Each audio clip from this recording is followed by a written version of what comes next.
5 updates हैं international students के लिए ऑस्ट्रेलियन इमिग्रेशन की तरफ से, और इसको लेकर काफ़ी एक्साइटमेंट है सोशल मीडिया पर। लेकिन इसके पीछे गवर्नमेंट के इंटेंशंस कुछ अलग ही है। क्या है ये अपडेट्स, इसके पीछे इंटेंशंस क्या हो सकते हैं और मेरा ओपिनियन क्या है इस चीज़ से लेकर, आज के वीडियो में हम चेकआउट करेंगे। सब्सक्राइब करिए हमारे चैनल को और बेल आइकन दबाइए लेटेस्ट वीडियो सबसे पहले देखने के लिए। तो फर्स्ट अपडेट ये है कि गवर्नमेंट की तरफ से स्टूडेंट वीज़ा के लिए जो भी स्टूडेंट्स अप्लाई करके रखे हुए हैं, कई स्टूडेंट्स के वीज़ा होल्ड पे है, कुछ लोगों के फरवरी से अब तक भी होल्ड पे है, तो उन लोगों का वीज़ा अप्रूव हो जाएगा अगर एलिजिबिलिटी रिक्वायरमेंट में मीट करते। तो फिर जब भी ट्रैवल रिस्ट्रिक्शंस ओपन होंगे सिर्फ डायरेक्टली स्टूडेंट्स ट्रैवल कर ले सकते हैं। सेकेंड अपडेट ये है कि अगर कोर्स पे फ़र्क पड़ा इंटरनेशनल स्टूडेंट्स के जो ऑलरेडी ऑस्ट्रेलिया के अंदर है और वीज़ा एक्सटेंड कराना पड़ रहा वो लोगों को, तो उनके लिए वीज़ा एक्सटेंशन की जो फीस रहती वो चार्ज नहीं करेंगे, फ्री ऑफ कॉस्ट हो जाएंगी। मेरे ख्याल से अबाउट $620 चल रही करंटली ऑस्ट्रेलियन $620, तो वो फीस चार्ज नहीं करेंगे, ऐसा इमिग्रेशन की तरफ से नोटिफिकेशन है। थर्ड अपडेट ये है कि जो स्टूडेंट्स ऑस्ट्रेलिया के बाहर है करंटली और ऑनलाइन क्लासेस अटेंड कर रहे हैं, वो लोगों का जो टाइम बाहर स्पेंड हो रहा वो भी ऑस्ट्रेलियन स्टडी की कैटेगरी में काउंट होगा। यानी कि ऑस्ट्रेलियन स्टडी में काउंट होने से पोस्ट स्टडी वीज़ा के लिए एलिजिबल हो जाएंगे ये स्टूडेंट्स भी।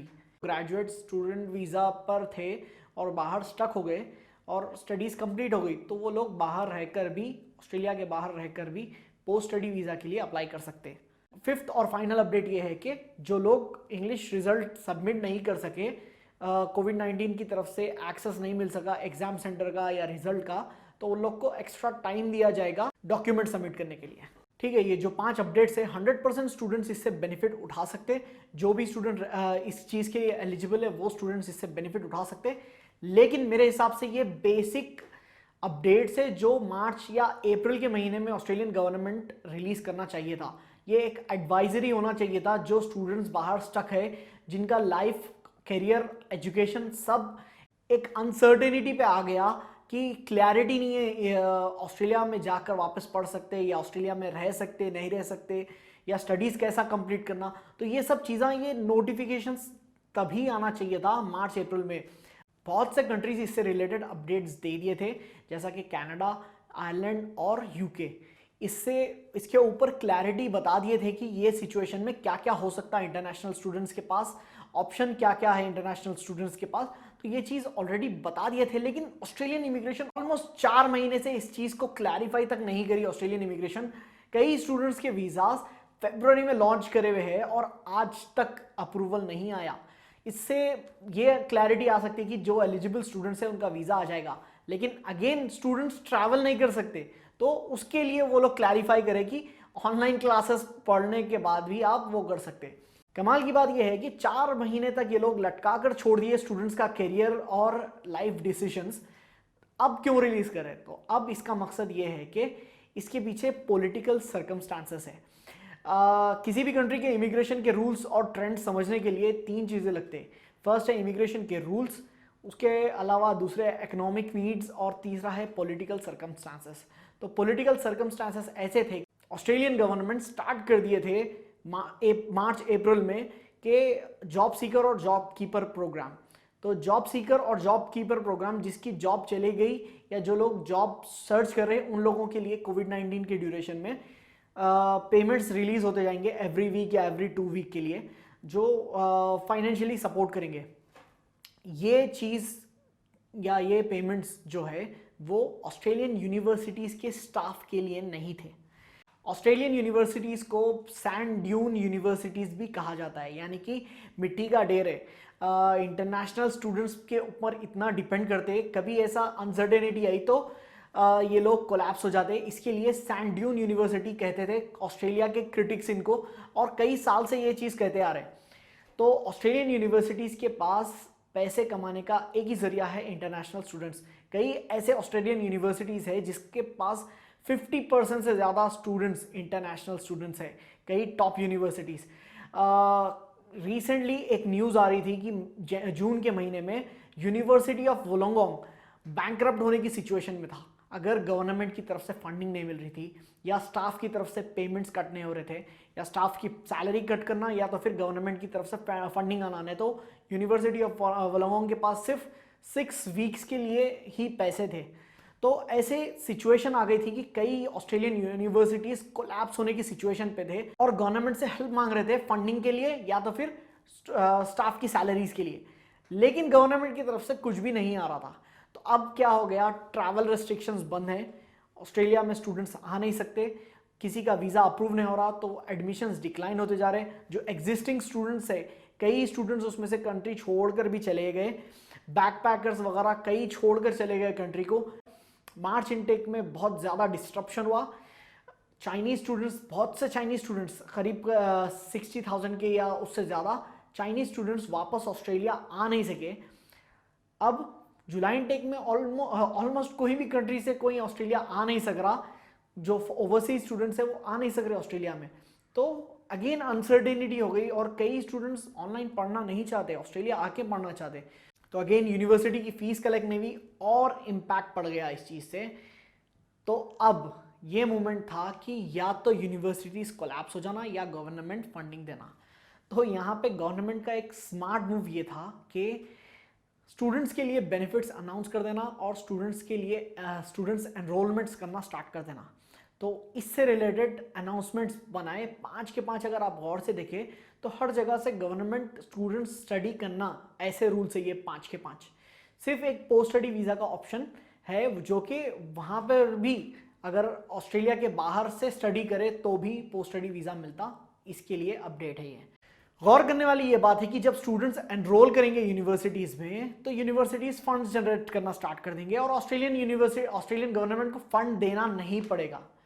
तो इनडायरेक्टली ऑस्ट्रेलियन गवर्नमेंट ये रूल्स अनाउंस करके स्टूडेंट्स को बेनिफिट नहीं दे रही बल्कि यूनिवर्सिटीज को प्रोवाइड कर रही हेल्प, और इनडायरेक्टली ऑस्ट्रेलियन यूनिवर्सिटीज को कमांड कर रहे कि आत्मनिर्भर बन जाओ, और किसके पैसों से? इंटरनेशनल स्टूडेंट्स के पैसों से।